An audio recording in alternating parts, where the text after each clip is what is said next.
Hi guys! Welcome back to my YouTube channel. This is Daddy Art. Tara, buo tayo ng gaming chair.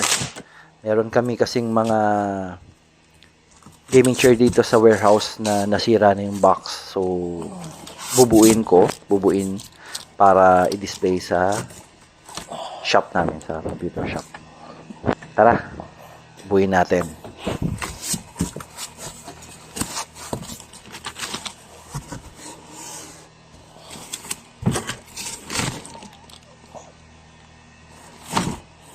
Bale, ito pala yung mga parts na laman ng box. Yan siya, yung mismo upuan, yung kasama yung paa, yung stem niya, pati na rin yung mga gulong. Okay? Saka yung mga tornilyo. Tara guys, start na tayo. Labas ko muna sa box yung ibang mga kailangan. So yan.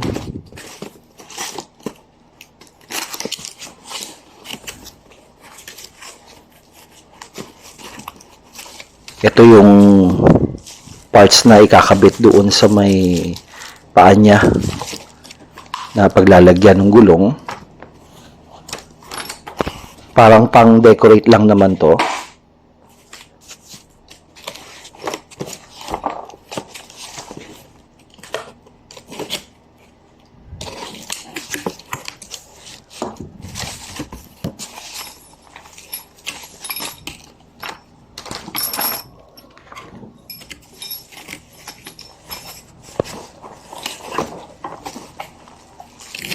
At ito naman yung mga gulong niya, bali 5 gulong to.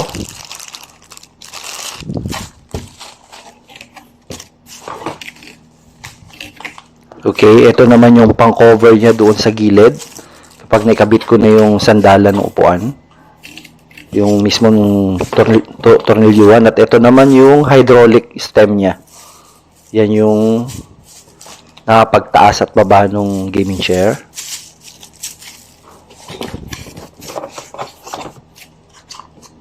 At ito yung takip nung hydraulic stem.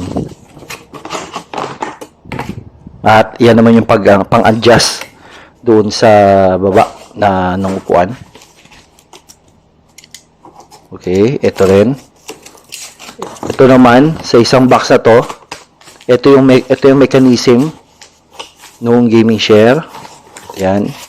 Ito yung i-attach ko doon sa ilalim nung upuan niya. Yan yung nakapagtaas at baba ng upuan. At yan na rin yung pinaka-brace ng upuan.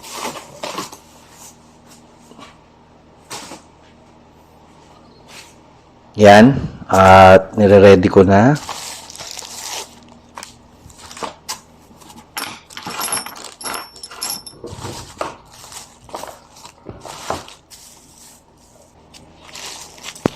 Ang una kong bubuin dito ay yung paa niya. So, kailangan kong ilagay yung cover dito sa 5 paa niya bago ko isalpak yung gulong.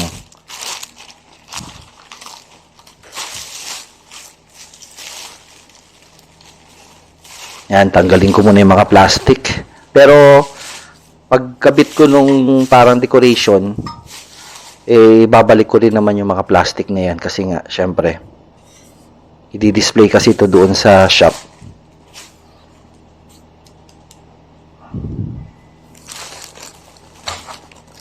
Yan yung ilalagay ko.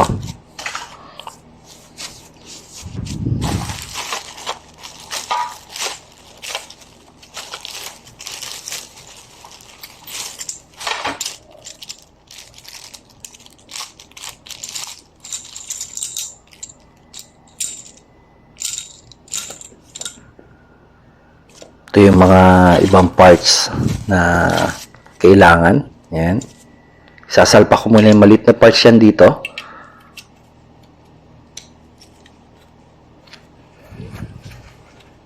Yan. Saka ko siya isasalpak dyan. Ng paganyan.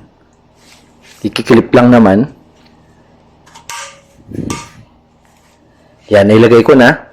So, isunod na natin yung 4 pa. So, tara. Actually guys, habang ginagawa ko to, gusto ko lang pong sabihin na hindi naman po ito yung trabaho ko dito. So actually, tumutulong lang po ako o kami habang hindi kami busy sa site at sa mga project.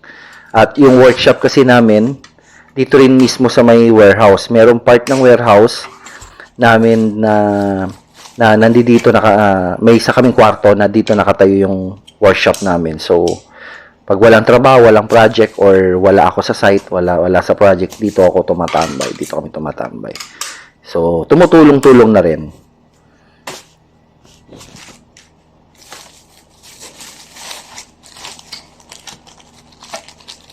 Actually, napaka-easy lang po nito.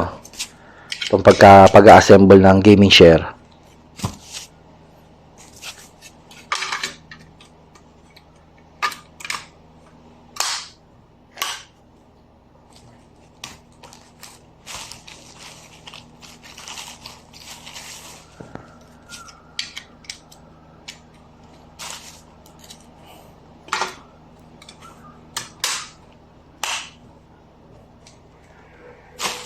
Okay, so yan na. Nakabit ko na yung 5. So next, kailangan ko muna siyang balutan ulit yung 4 na paa na to bago ko ilagay yung mga gulong.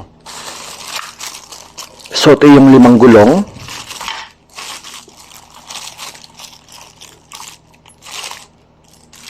Actually, magaganda yung mga parts. Heavy duty siya. Sa presyo ba naman ba nito? na 800 real. So, magkano na sa atin yun? Ilan libo na sa atin yun. So, heavy duty siya. Doon pa lang sa mga plastic na nilalagay ko, pati dito sa may paan na to, pati sa mga gulong, is talaga makakapal. So, heavy duty siya. So, yan nga. Binabalik ko yung mga plastic muna. Saka ko ilalagay yung gulong.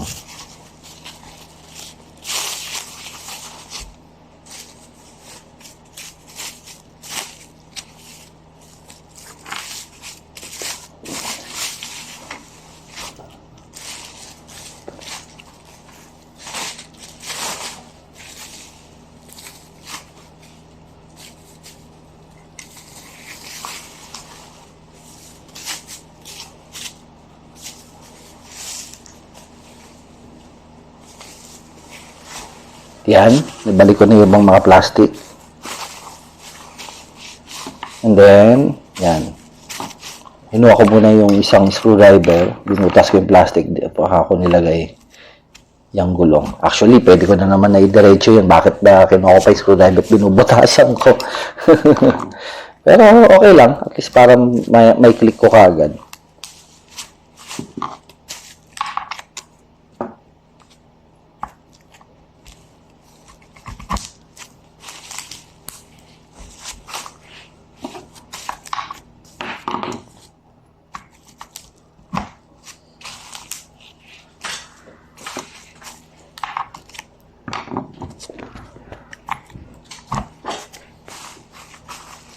So, yan. Nilagay ko na yung 5 gulong. So, isa-set aside ko muna to. Tatabi ko muna. Bay, naginip ka na, bay? At ito pala yung hydraulic stem. Lalagay ko na rin itong hydraulic stem niya.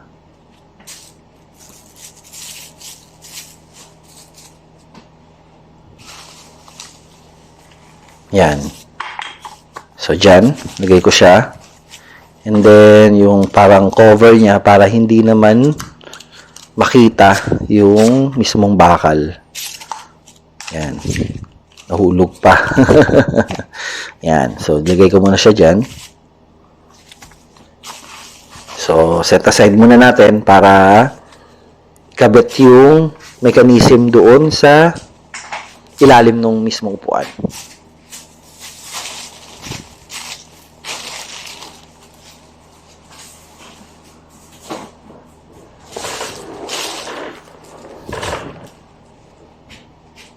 Yan, ito yung mismong upuan.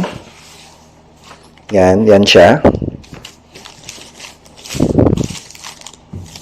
So, kailangan kong baliktarin ang bigat nito. Pero, okay lang. So, yung mga tornilyo niya, nandiyo dyan, yan, yung 4 na tornilyo. So, kailangan kong tanggalin yung 4 na tornilyo na yan para mailagay ko dyan yung pinaka-mechanism niya saka yung support. Yung balot pala nung upuan hindi ko na tatanggalin. Nakalagay na lang din niya dyan para protection habang naka-display doon sa store. Sa store namin.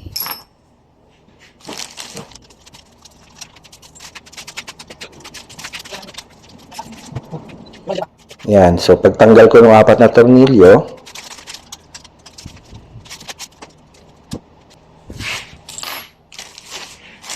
ayusin ko lang yung plastic. Saka ko ngayon, ilalagay itong mechanism niya.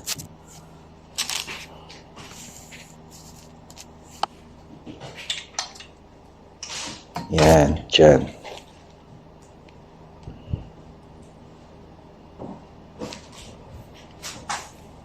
So, ngayon, yan, nakalagay na siya dyan.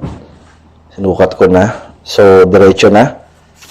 Saka ko ngayon ilalagay yung 4 na tornilyo na tinanggal ko. Yan. Lalagay ko na yung 4 na tornilyo.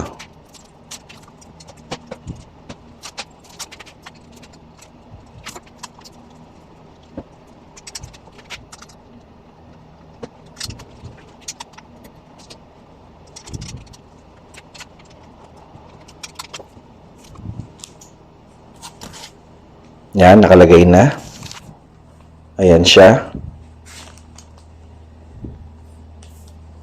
So, matibay na yan at mahigpit. So, next na gagawin ko, ilalagay ko na to, i-connect ko na siya doon sa inassemble nating una.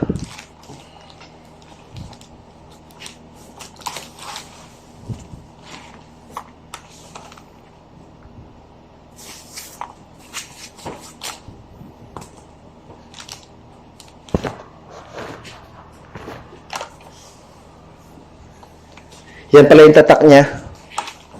Yung DX Racer na brand. Itong gaming chair na to.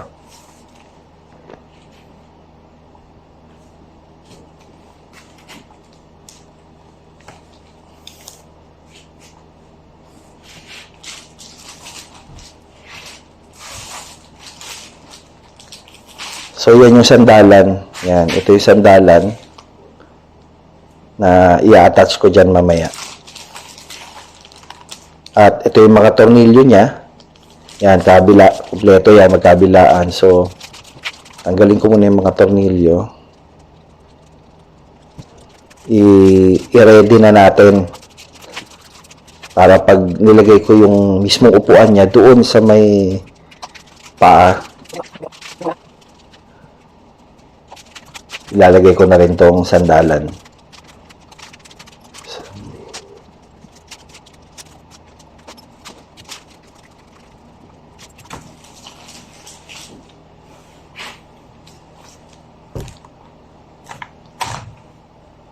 So, ayan na. Nailagay ko na siya dito.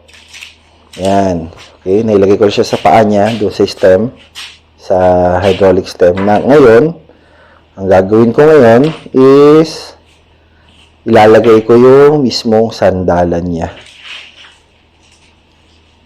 So, kinuha ko lang muna siya yan. Pero hindi ko na rin tatanggalin uli yung plastic. Kasi nga, para protection muna. Habang naka-display sa store.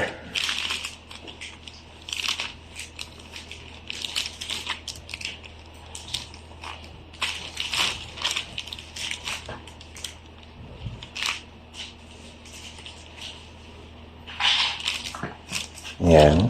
Kailangan ilapat.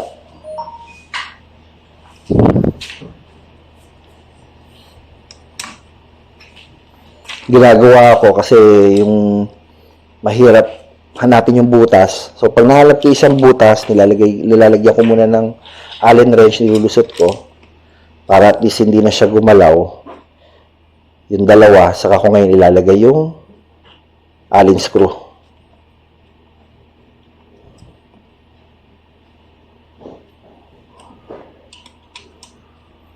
Tapos yan, kailangan higpitan para siguraduhin matibay.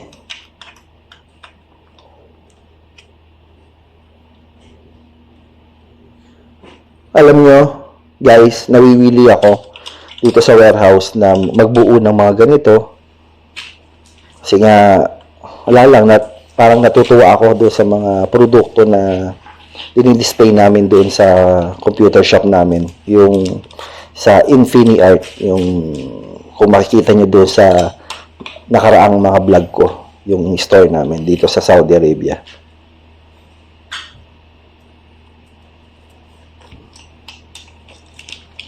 Ayan.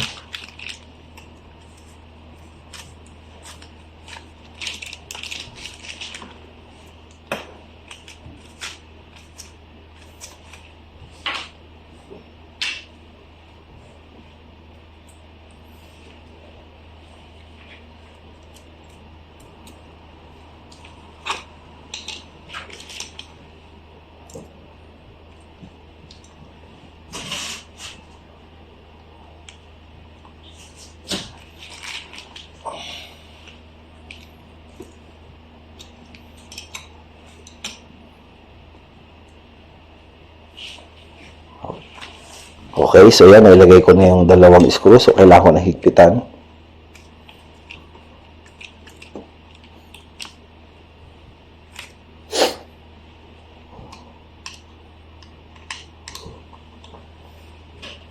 Okay. Kailangan mahigpit, matibay.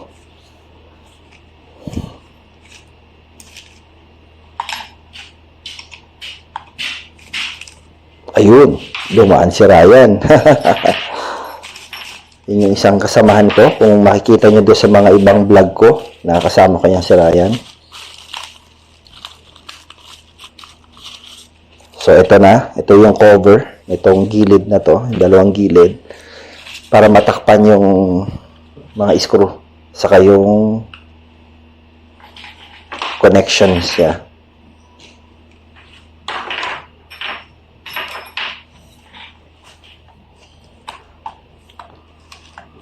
Yan, bali ikiklip lang yan dito. Saka meron pang isa pang screw na ilalagay sa gilid.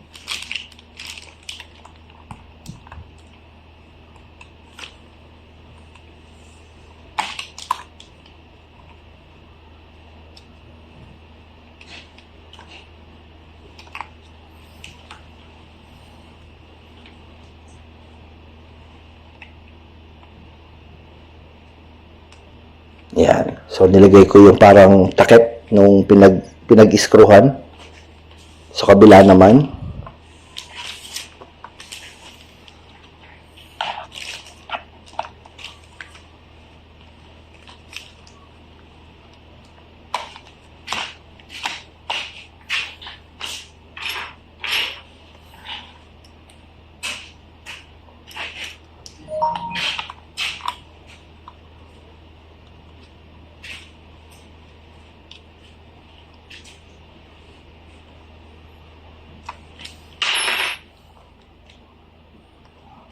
So, yan.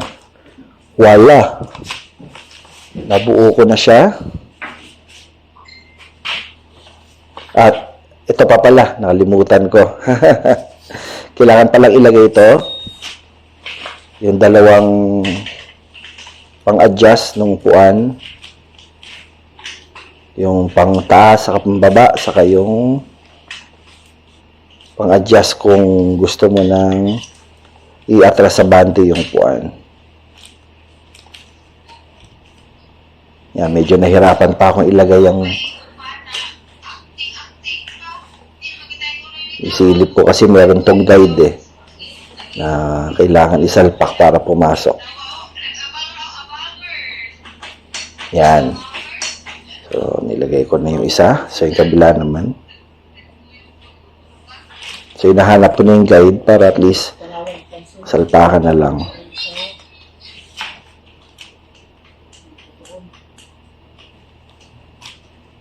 sa mga tao. Di ko makita. Sige lang. May papasok ko din to. Diyan tayo magaling sa pasukan. Yan, kailangan lahigpit. Yun. So, okay na. So, testingin natin. Yan. So, okay na siya. Okay. And then, okay. Okay. Ayun. Okay na.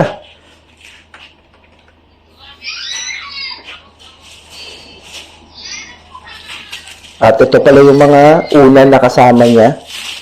Yan. Para doon, para hindi mangawit yung likod mo. So, meron siya yung unan para dyan sa baba. At yung isang maliit na unan, yan yung ilalagay doon sa itaas. Yan na. So, okay na. So, ito na. Ito na po yung finished product ng DX Racer na brand ng gaming share namin, na isa sa mga gaming share na binibenta namin. Okay, so ready na siyang dalhin doon sa store at i-display.